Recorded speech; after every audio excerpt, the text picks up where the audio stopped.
Daniel Kariuki, KTN. Mtazamaji, ukiyatafakari maswali hayo, serikali ya Kenya imepigwa kurunzi kwa madai ya kutumia sheria kukandamiza wapinzani na wakosoaji wake na kuhujumu uhuru wa kujieleza. Kutoka kwa matumizi ya sheria kuzuia ugaidi ya mwaka 2012 hadi sheria ya utumizi mbaya wa kompyuta, serikali ya Rais William Ruto inakabiliwa na tuhuma za kutumia mianya kwenye vipengee hivyo vya sheria ili kunyamazisha ukosoaji wake, haswa waandamanaji ambao wamejitokeza kushinikiza uongozi bora. Jeff Kirui na taarifa hiyo. Maandamano, pingamizi na ukosoaji wa serikali ya Rais William Ruto yameweka peupe njama za serikali kukandamiza haki za kimsingi kwa kutumia sheria. Serikali ikituhumiwa kutumia sheria ikiwemo ya kuzuia ugaidi iliyobuniwa kukabiliana na makundi haramu kama vile Al-Shabaab kuwakabili waandamanaji wakiwemo wanaharakati ambao wamejitokeza dhidi ya serikali. We are going back to the days that the laws were used as weapons against its own people. And so our urge is that the courts to adhere strictly to the rule of law.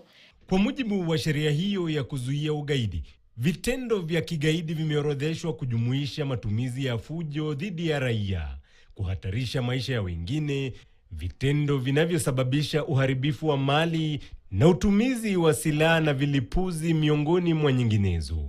Vigezo ambavyo vimetumiwa na serikali kuandama waandamanaji haswa kufuatia ghasia zilizoshuhudiwa wakati wa maandamano ya Sabasaba.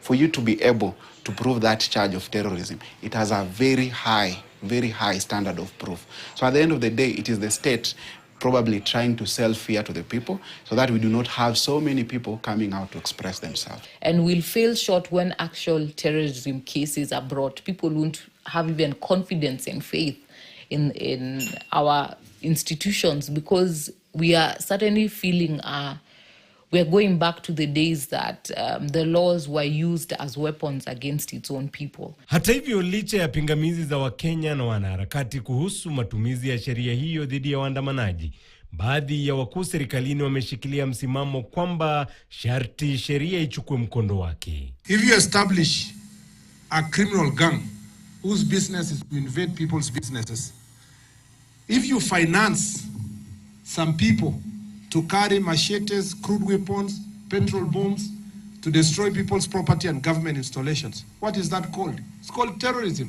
Sheria kuhusu utumizi mbaya wa kompyuta vilevile imekuwa kigezo cha serikali kuandama wakosoaji wake. Tarehe 7 mwezi Juni, kifo cha Albert Ojwang ndani ya seli ya polisi ya Central kiligonga vichwa vya habari. Hii ni baada ya kukamatwa kwa madai ya kukiuka sheria kwa kuchapisha madai ya uongo kuhusu naibu inspector general wa polisi Eliud Lagat kinyume cha sheria hiyo. Vilevile mwezi Mei mwaka huu, mtaalamu wa masala ya mitandao Rose Njeri alikamatwa na kufunguliwa mashtaka kwa madai ya utumizi mbaya wa kompyuta kufuatia hatua yake ya kubuni tovuti kwa Wakenya kutoa hoja zao kupinga mswada wa fedha wa mwaka 2025. Cybercrime Act is being used to clamp down on dissidents and particularly intimidate young Kenyans using social media to speak truth to power. Too much blood has been shed in one term. One term is enough. They fear our power. They fear us having knowledge. They know that if we are keen on the things they are doing to us, hawataenda mbali. They will try to sell fear, what we call in Kiswahili kuuzia watu uoga.